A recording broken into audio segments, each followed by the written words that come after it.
Man, when the season started, it looked like the Southsiders were going to struggle all season long at the pitching position and somewhat thrive offensively. However, even though it may not appear to be true to people who are like casually paying attention to this team, pitching is not the biggest weakness on the Chicago White Sox. I mean, he's Noah Schultz, he's going to figure it out. Hagen Smith is waiting in the wings, and the starting rotation minus Shane Smith is just doing a lot better than expected. It's your boy Big Kev. We're gonna get into it right after the intro.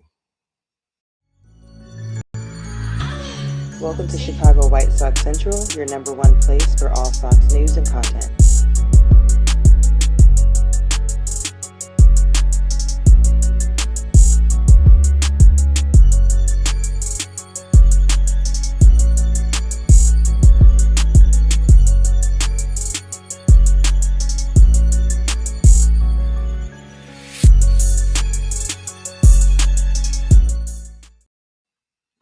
What's the word, Chicago White Sox fans? Welcome to another episode of Chicago White Sox Central, your number one spot for all things Chicago White Sox related. It's your boy Big Kev, holding it down for the South Side, baby. Back from spring break with the family. Always good to spend time with my boys and my wife and my daughter, man. We're having a good time, but it's time to get back on the grind. Look, yesterday, Chicago White Sox called up Noah Schultz. Shane Smith got sent back down to AAA, man. That's my boy. Hope he can figure things out. But Noah Schultz, he looked kind of rough yesterday to start. Basically, in the first inning, you had him walk a couple of batters. You had him try to go to home plate on a suicide squeeze type situation and led to 2 runs scoring on a bunt. But he didn't look all bad. He did get 4 strikeouts. He did walk 4 batters. He struck out the last batter he faced. He kind of calmed down. Now, I know a lot of people are already ready to jump ship on Noah, but at the end of the day, man, you're talking about a hometown kid that was in front of his family and friends, first major league start. Once he gets a few starts under his belt, I do believe that this kid is going to figure things out and add to a already, dare I say, stellar starting rotation for the Chicago White Sox, because honestly, nobody could have predicted this, man. It's been well documented how poor the Chicago White Sox pitching staff started the season. In the first 2 series of the year, they relinquished over 50 runs to the Milwaukee Brewers and the Miami Marlins. But since then, the White Sox pitching staff has been one of the best in the league. In fact, if you take away the 3 starts from Shane Smith, in which he was basically just out there throwing batting practice for the first 2 games that he played in, Chicago White Sox have one of the best starting rotations in all of Major League Baseball, man. Honestly, if you don't believe me, all you got to do, because I know it's impossible for people to watch pretty much every single game, but if you look at Davis Martin, Eric Fedde, Sean Burke, and Anthony Kay, and super starter, yes, super opener, Grant Taylor, man, these guys are pitching some of the best baseball that the Chicago White Sox have seen in a long time. In fact, none of them have given up more than 6 earned runs on the season, and most of them have pitched in 3 or 4 games. You can't ask for more from these guys. Like Davis Martin, he's 2 for 1 in 3 games started and 18 innings pitched. He's given up 16 hits, but he's only given up 4 earned runs in his 3 starts. That is incredible. Like that's winning. That's a winning formula. His ERA is a 2.50. That's a winning formula. Eric Fedde's 0-3, but in his 3 games that he's played in his 16 innings, he's only given up 6 earned runs. That's a winning formula. That's 2 runs a game. Sean Burke, he has a 3.6 ERA. He's 0-1, and if he's he's only given up 6 earned runs, and Anthony Kay, he's 1-0. Thank God he hasn't really taken the L. He has a 2.45 ERA, and he's only given up 4 runs on the season in 14 and 2/3 innings. So you're looking at a situation where if you take away Shane Smith's 10.8 ERA as a member of the starting rotation in the 3 games that he's pitched and the 10 earned runs that he's given up, you have a starting rotation that just is out there pitching lights out. Pitching lights out. And now you add Noah Schultz to this situation. I mean, hold on. I would be remiss if I didn't mention how my boy Grant Taylor has been playing baseball for the Chicago White Sox. They've used him as an opener for several games. His ERA is 1.08 in the fourth games that he started as an opener, in the 8 and the third innings that he's pitched. He's given up 1 run. One. No home runs, 2 walks, a few strikeouts. My man is out there changing the way teams are looking at how to start games right now. We've seen teams in the past, especially in the playoffs, late in the season, go with openers instead of middle relief closers, but they go with an opener to steal basically an inning, get 3 outs, and then have the true starter come in without having to face the top 3 hitters of the order. Man, this man Grant Taylor has been doing a phenomenal job at being an opener for the Chicago White Sox. And then you look at Noah Schultz, who yesterday came in and did what he did, but you can tell that the stuff is there. You can tell that he needs to work on a little bit on that cutter of his. Obviously, pitch control in terms of getting the ball over the plate. You can't keep walking batters. However, these guys are not the problem. Pitching is not the problem for the Chicago White Sox. Now, the bullpen, the bullpen is a little different situation, right? Now we've asked a lot of the bullpen early in the season. Some of them had to come in as early as the second inning, considering how poorly some of these games started. But the White Sox have kind of balanced out a little bit. The bullpen of Jordan Hicks, Newcomb, all of these guys, they've given up runs. They've given up a lot of hits. They've given up runs. Jordan Ledger, for example, he's given up 4 runs on the season already.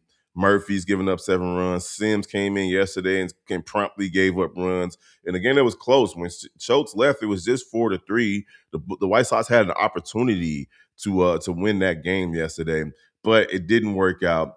However, I am not concerned about pitching as much as I was 2-3 weeks ago when the season started.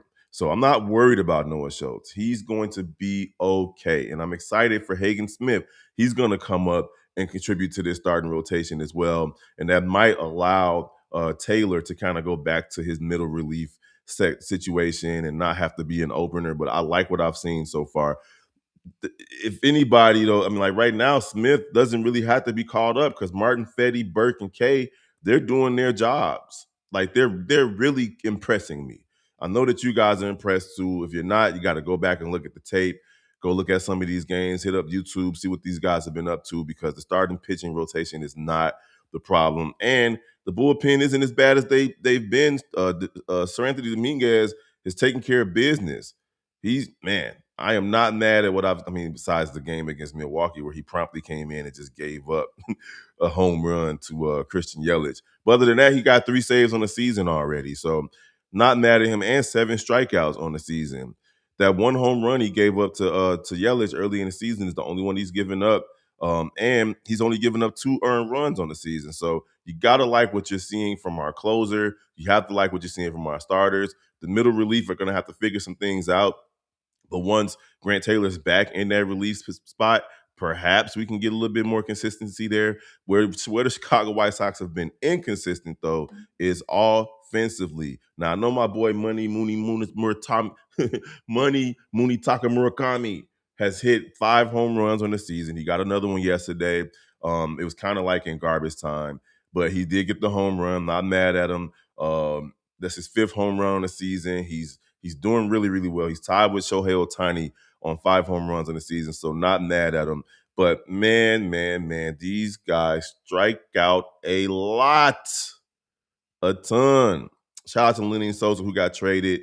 Good luck to him for wherever he's going.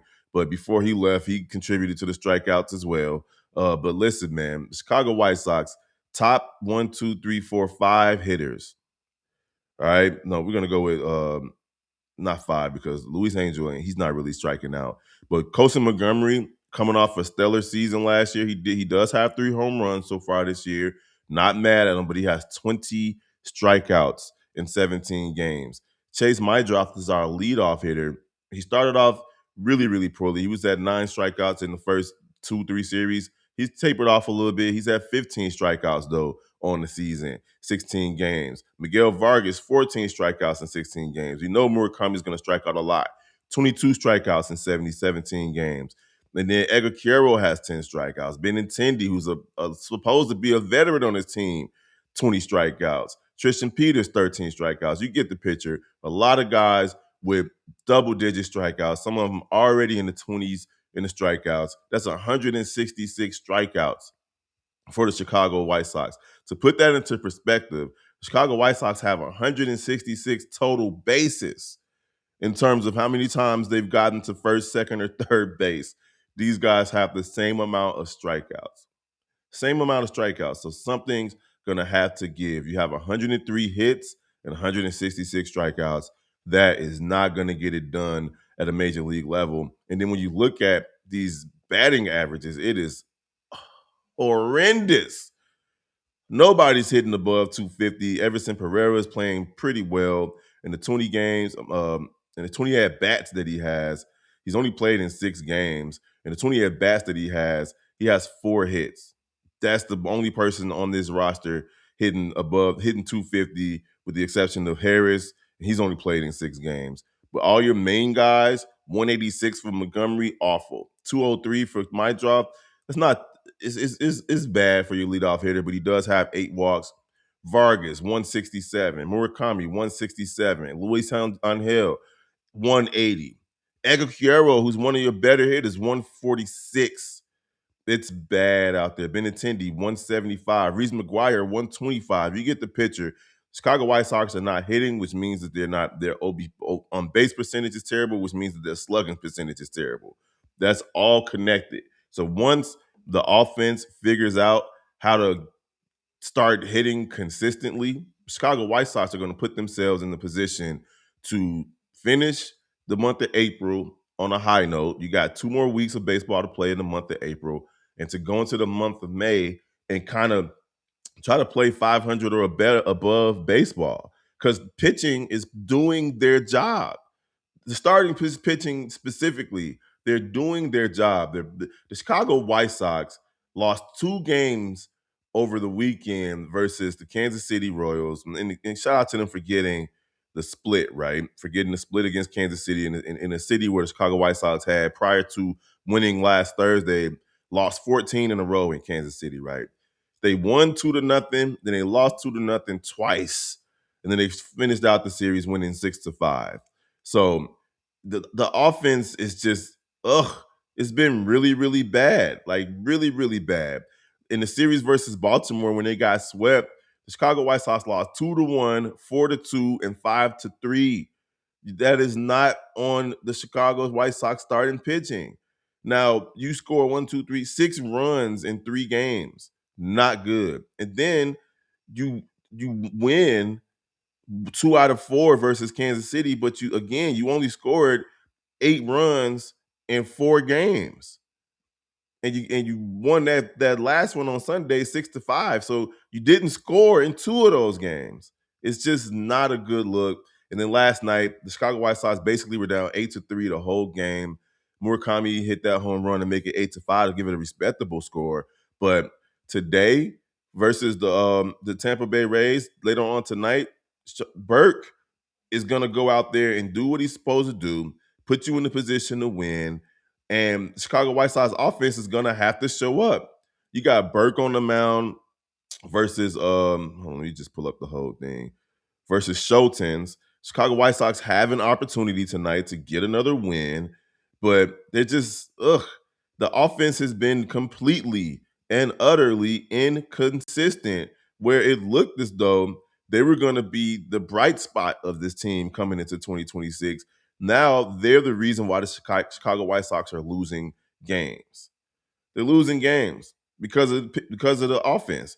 Now Schultens you can get to him. Y'all know how I like to say he's get toable.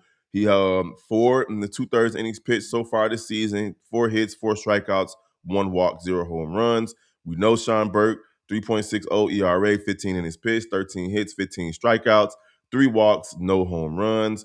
Chicago White Sox are going to have to show up offensively tonight at home to get back to 500, to get to 4-4 at the crib, and 7-11 on the season. Tampa Bay is not going to make it easy for them, but hey, it is what it is. You play baseball to win games, and Chicago White Sox have an opportunity to do so tonight versus the Tampa Bay Rays. Y'all already know what it is, though, man. Let me know what y'all think in the comments below. How do you all feel about the starting pitching rotation? How y'all feeling about Noah Schultz? Do you all think that Mumitaka Murakami, Colson Montgomery, and the rest of these guys can figure it out offensively and make this season completely watchable as opposed to what it's been the last few years? Y'all already know what to do, man. It's your boy Big Kev. Hit me up at Big Kev from the Shy, Big Kev from DACHI, Sox Central Pod, ShyWhySoxCentral at gmail.com. Like, share, follow, hit that notification bell.